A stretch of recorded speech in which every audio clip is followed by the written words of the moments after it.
Hello, Ma'am and Sir. Have a nice day. My name is Grace Bagarina Pagagaw.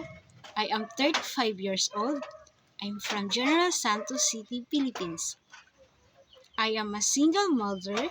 I have two kids, one girl aged 13, one boy aged 2. I have three siblings, two brothers and one sister, and I am the eldest. I am a high school graduate.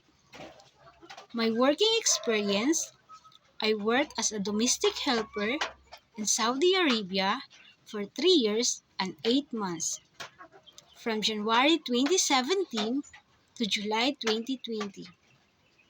I served as 6 members of the family: 2 kids, ages 11 and 6, and 4 adults.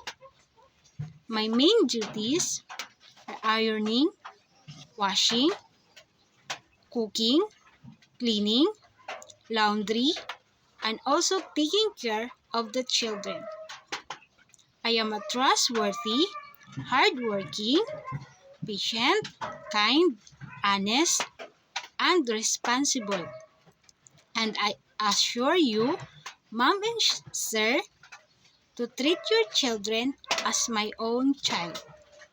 I want to support my family financial needs and also for the future of my kids. To my future employer, if you give me a chance to choose me, I will promise I will do my best to follow your instruction and finish my contract and helping your family, and you will not regret to hire me and serve you as my own family. Thank you, Mom and Sir. God bless you. Hope to see you soon.